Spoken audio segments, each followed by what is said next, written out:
दोस्तों, जहां एक तरफ इजराइल हूती लड़ाके, हिजबुल्लाह, हमास और वेस्ट बैंक में फिलिस्तीनी लड़ाकों से घिरा हुआ है, तो वहीं रूस और यूक्रेन के बीच एक जबरदस्त संघर्ष शुरू हो गया है। जैसे ही यूक्रेन की पीठ थपथपाई तमाम पश्चिमी देशों ने कि आप उस मिसाइल का इस्तेमाल कर सकते हैं जो रूस में घुसकर हमला कर सकती है, वहां तबाही मचा सकती है, उसके फौरन बाद ही यूक्रेन ने हमला जो शुरू किया। लेकिन अब रूस के तेवर देखकर तमाम पश्चिमी देश अब पैर पीछे खींचने लगे।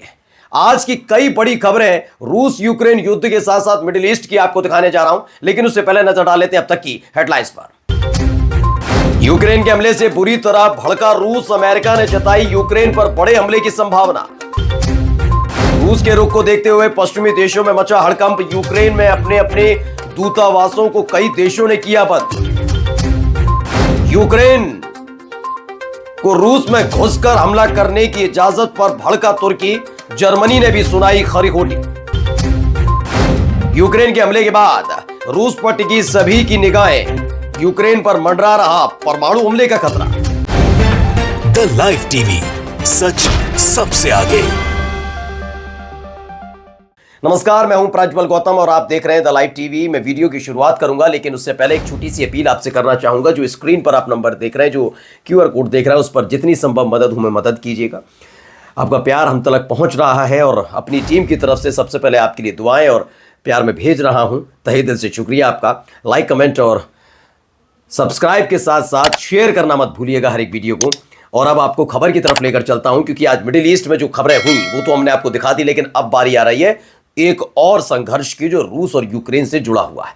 अप्रत्यक्ष तौर पर या सीधे सीधे जैसा आप समझें, लेकिन ये संघर्ष कहीं ना कहीं मिडिल ईस्ट के इजराइल, हमास, हिजबुल्लाह वाले इस पूरे संघर्ष को भी क्लैश करता नजर आता है। यानी उससे उसके संबंध है और एक दूसरे को क्लैश इसलिए कर रहे हैं कि जो खेमेबंदी चल रही है दुनिया के अंदर, जैसे इजराइल के साथ अमेरिका खड़ा है तो यूक्रेन अपने आप खड़ा है, जैसे फिलिस्तीन के साथ, हिजबुल्लाह के साथ ईरान खड़ा है तो अपने आप रूस की एंट्री इसमें हो रही है, वो अमेरिका के खिलाफ है। तो इन तमाम चीज़ों के बीच हो क्या रहा है, देखिए एक बड़ी खबर निकल कर आई। खबर ये आई है कि the US embassy in Ukraine has warned that a significant Russian missile attack on Ukraine में टेक प्लेस ऑन November 20। यानी एक बड़ा हमला यूक्रेन की तरफ से किया गया था। उसके बाद अमेरिका की तरफ से कहा कि भाई संभल के रहना। यूक्रेन से कहा कि हमने कह तो दिया कि लंबी दूरी की मिसाइल का इस्तेमाल करके रूस को दहला दो, और तुमने करने भी शुरू कर दिया। लेकिन ध्यान रखना, इस बार रूस बड़ा हमला करने जा रहा है। ये US की एम्बेसी की तरफ से रूस यूक्रेन में अमेरिका का दूतावास है, उसने साफ साफ चेतावनी दी है कि एक बड़ा हमला 20 नवंबर को यूक्रेन पर हो सकता है। क्या जानकारी दी गई पहले देखिए और उसको लेकर अपने लोगों से क्या कहता नजर आ रहा है अमेरिका। कीव में अमेरिकी दूतावास को 20 नवंबर को संभावित महत्वपूर्ण हमले की जानकारी मिली है। उसने सावधानी बरतने के लिए दूतावास को बंद करने का आदेश दिया है। साथ ही दूतावास के जो कर्मचारी हैं उन्हें अलग अलग जगह सुरक्षित स्थानों पर ट्रांसफर कर दिया है। यह अमेरिका है जो उकसा रहा था कि रूस को घुसकर मारो, और अब देखिए यूक्रेन के साथ क्या हो रहा है। अमेरिका के कहने पर, पश्चिमी देशों के कहने पर यूक्रेन ने कदम तो उठा लिया, अब उसे भुगतेगा कौन, आप समझिए। आगे देखिए इसमें क्या लिखा रहा है। यूक्रेन और रूस के खिलाफ लंबी दूरी की मिसाइलों का इस्तेमाल करने की अनुमति देने के बाद और कल के हमलों में उनमें से कुछ मिसाइलों का इस्तेमाल होने का सबूत भी सामने आया है। अब अमेरिका ने कीव में अपने दूतावास को फौरन और अस्थायी रूप से बंद करने का आदेश दिया है। मुझे इस बात को लेकर बड़ी वो रहती है अजीब सी स्थिति कि जब से ये संघर्ष 2022 में शुरू हुआ फरवरी में, तब से मैंने देखा कि अमेरिका ने रूस के साथ यूक्रेन के साथ एक ऐसी स्थिति रूस की बना दी। उसके बाद लगातार देखिए करता यूक्रेन अमेरिका ही कहने पर है, लेकिन अमेरिका पहले सचेत होकर भाग जाता है। अब किसने उकसाया था यूक्रेन को कि हमला कर दो उस पर? किसने? अमेरिका ने ना। और अब क्या कर रहे हैं, जैसे ही उसमें हमला किया यूक्रेन ने रूस पर, वैसे ही अपने दूतावास बंद कर करके भागने लगे हैं। अब इसमें क्या कहा जा रहा है, अगली खबर में एक और दिखाने जा रहा हूं। एक खबर आई है द टाइम्स की रिपोर्ट के मुताबिक बाइडेन प्रशासन ने रूस के इलाके में गहरे हमलों के लिए ब्रिटिश की लंबी दूरी की स्टॉर्म शैडो मिसाइल के उपयोग का इजाज़त करने के इस्तेमाल करने का अधिकृत कर दिया कि भाई जाओ, जाकर इजाज़त दे दिए कि आज जाओ इसका इस्तेमाल करो। ये DD जियोपॉलिटिक्स की खबर आई थी और थोड़ी देर पहले मैंने खबर भी दिखाई कि इसमें बताया गया कि हाँ वाकई कुछ ऐसी मिसाइल का इस्तेमाल यूक्रेन ने रूस पर किया है, जिस पर रूस भड़क गया है। बहुत सारे रूसी चैनल रिपोर्ट कर रहे हैं कि जवाबी कार्रवाई उम्मीद से कहीं ज़्यादा बड़ी होने जा रही है। यानी हमले बहुत आसानी से भूलेगा नहीं रूस, ना पुतिन भूलेंगे, और इन सब के बीच एक बड़ा हमला करने की प्लानिंग चल रही है। इसमें बताया कि हालात और बिगड़ सकते हैं, इसके लिए सबको तैयार रहना चाहिए। बहुत बड़ी खबर जल्द ही आने जा रही है, इस बात को रिपोर्ट करते हैं रूसी चैनल नजर आ रहे हैं। यूक्रेन में कीव में जो अमेरिकी दूतावास है उसने फिर दोहराया कि 20 नवंबर को एक बड़े हमले की जानकारी है और इसीलिए उसने खास तौर पर अपने दूतावास और यूक्रेन में रहने वाले तमाम अमेरिकी कर्मचारियों को सुरक्षित जगह शिफ्ट कर दिया है। और अकेले अमेरिका नहीं है दोस्तों, अभी और भी दिखाऊंगा क्या हो रहा है। जो हमला यूक्रेन की तरफ से रूस पर किया गया था उसको लेकर रूस का जवाब आया। जवाब देखना चाहेंगे? चलो जवाब देखिए। रूस के रक्षा मंत्रालय ने दावा किया कि 24 घंटे में 86 यूक्रेनी ड्रोनों को रोका गया। 20 नवंबर की रात को 8 इलाकों में 44 यूएवी को मार गिराया। नोवगोराड में 20 और कुसर्क में 5 ऐसे ड्रोन थे जिन्हें मार गिराया गया। बताया गया इससे पहले 42 यूएवी यानी जिन्हें ड्रोन भी कहा जाता है उसे नष्ट कर दिया। अकेले ब्रांस्क में ही 32 ऐसे ड्रोन मार गिराए गए। ये रूस की तरफ से जवाब आया कि भाई ये देख लो, ये स्थिति बनी। अब जो अगली खबर है वो खबर देखिए, एक वीडियो है, पहले वीडियो से देख लीजिए क्या हो रहा है। तो ये वीडियो के जरिए एक संदेश दिया गया है। क्या है, एक तरफ लगातार डर बना हुआ है कि रूस एक बड़ा हमला करेगा और रूस ने हमला किया। क्या किया?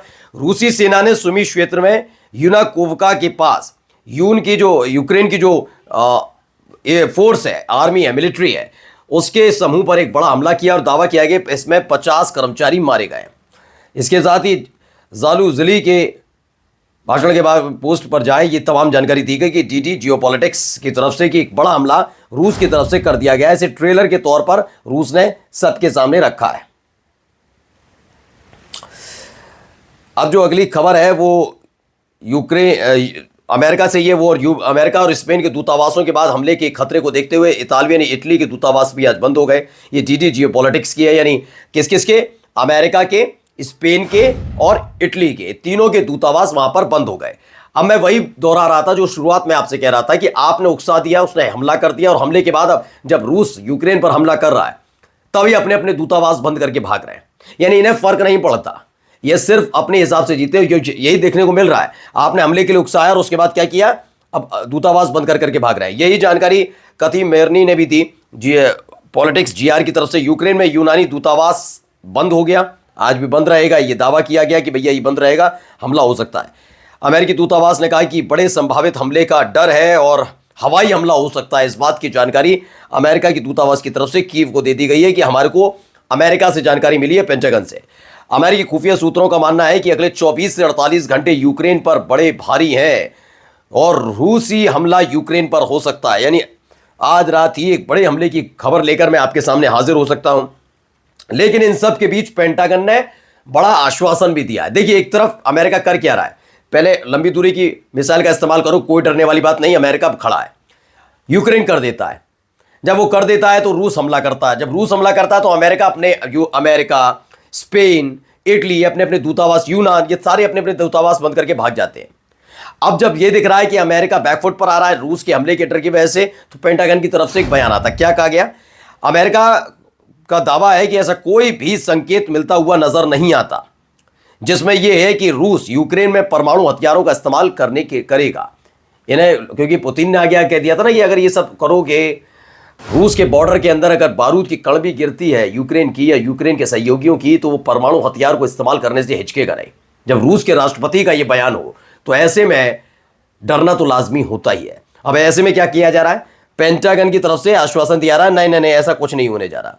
एक और देखिए, पेंटागन का एक बयान है, अमेरिका को रूस की तरफ से यूक्रेन में परमाणु हथियारों के इस्तेमाल का कोई संकेत अभी दिखाई नहीं दे रहा है। यानी इनका कहना है कि हमले होंगे लेकिन परमाणु हमला नहीं करेगा रूस, ऐसा कहा जा रहा है। अब इसमें दूसरी खबर क्या है महत्वपूर्ण, देखिए, एक तरफ मैं बार बार बता रहा हूं ना, अमेरिका कर क्या रहा है। अमेरिका यूक्रेन को जो पर्सनल माइंस है उसकी सुरंगें देगा। इसके अलावा यूक्रेन धरती पर और आबादी वाले क्षेत्रों से दूर होगा। ये जो सुरंगें होंगी दूर होगी, ये इसमें बताया गया है। एक और दावा है इसमें, क्या देखिए, बाइडेन प्रशासन की तरफ से यूक्रेन को प्रोवाइड क्या कराई जा रही है, एंटी पर्सनल लैंड माइंस मुहैया कराई जा रही हैं, जिससे वो इसका इस्तेमाल रूस के खिलाफ कर सके कि मानकर चलिए कभी रूस के सैनिक अंदर आते तो इसका इस्तेमाल किया जा सके। अब एक खबर आई किसको लेकर, उत्तर कोरिया को लेकर भी खबर है कि किम जोंग उन ने जिस तरीके से अपनी सेना का इस्तेमाल कर दिया है, भेज दी अपने सहयोगी के पास, उसको लेकर मानवाधिकार संगठनों ने इसका खुले तौर पर विरोध किया है, लेकिन इसका कोई असर पड़ता हुआ नजर नहीं आया। उत्तरी कोरिया की लगातार बुराई की जा रही है, दावा किया, लेकिन उन्होंने कह दिया हमें कोई फर्क नहीं पड़ता। अब एक खबर और है जो अमेरिका से जुड़ी हुई है, लेकिन अमेरिका के उस कदम ने कैसे चूंकि तुर्की अगर कोई विरोध करता है तो समझिए वो भी अमेरिका का, तो समझिए कितना महत्वपूर्ण हो जाता है, क्योंकि तुर्की उन देशों में शामिल है जो ईरान का, फिलिस्तीन का, हिजबुल्ला का, इन तमाम देशों का सहयोग कर रहा है खुलकर, और नेटो में भी है। यानी नेटो का मतलब समझिए वो तमाम देश, पश्चिमी देश जो लगातार ईरान के खिलाफ है, लेबनान के खिलाफ है, गजा की खुलकर मदद नहीं कर रहे, उनके उसी ग्रुप में है। तो नेटो की तरफ जो सदस्य हैं, तुर्की ने अपने ही दूसरे सदस्यों के लिए क्या कहा, पढ़िए। हमें यह निर्णय मंजूर नहीं है, फैसला जो लिया गया हमें मंजूर नहीं। कौन सा फैसला? राष्ट्रपति बाइडेन ने एक ऐसा कदम उठाया जिससे युद्ध और बढ़ सकता है। तुर्की के राष्ट्रपति रेसेप तय्यप एर्दोगन ने कहा कि यूक्रेन को ATACMS के साथ रूस पर हमला करने की अनुमति देने वाला कदम, अमेरिकी कदम का हम विरोध करते हैं और यह फैसला कतई बर्दाश्त नहीं है। अब आप सोचेंगे तुर्की तो कर रहा है, एक मुस्लिम परस्त देश है, लेकिन ऐसा नहीं है। जर्मनी के चांसलर का भी बयान सुन लीजिए। ओलाफ स्कॉल्फ ने कहा है कि वो टॉरस मिसाइलों को कीव में स्थानांतरित नहीं करेंगे और ऐसा कदम एक गलती होगा। उन्होंने कहा जो उनके पास मिसाइल है वो किसी भी कीमत पर वो यूक्रेन में नहीं भेजेंगे, कीव में नहीं भेजेंगे, और यह वो गलती किसी भी कीमत पर करने नहीं जा रहा। देखिए अब जाते जाते एक वीडियो आपको दिखा देता हूं, क्योंकि बात मिडिल ईस्ट की खबरों की भी की थी। खबर क्या है, पहले वीडियो आप देखिए। तो ये वीडियो चैनल 12 की है, इजरायली चैनल की है, जिसमें बताया गया कि एक सैन्य अड्डे से हथियार चुराने और विस्फोटकों और हथगोलों की तस्करी करने के आरोप में 2 इजरायली सैनिकों को गिरफ्तार किया गया, उसकी एक खबर निकल कर आई। और इसके साथ साथ एक वीडियो और है, वीडियो देखिए पहले। तो वीडियो में मरकाबा शहर, हिजबुल्ला की तरफ से मरकाबा शहर के सामने मॉर्च जगह है, वहां पर इजरायली सेना के पर एक रॉकेट से निशाना बनाया गया, उसको ये दावा किया गया। इसके बाद शामा शहर के दक्षिणी इलाके में भी इजरायली सेना पर हमला हुआ, कई गोले दागे गए उन पर। दावा यह है कि मारून अल रास शहर है, वहां से जलरतेर इलाके में भी इजरायली सेना पर एक रॉकेट से हमला किया गया। लेबनान से मिसाइलों की बौछार शुरू होने के बाद एक हमले हुए और किरियत शुमाना पर की एक इमारत पर भी मिसाइल गिरी है। यानी जहां रूस और यूक्रेन के बीच तनाव बहुत ज्यादा बढ़ गया है, तो वहीं मिडिल ईस्ट अब भी धधक रहा है। नमस्कार। द लाइव टीवी, सच सबसे आगे।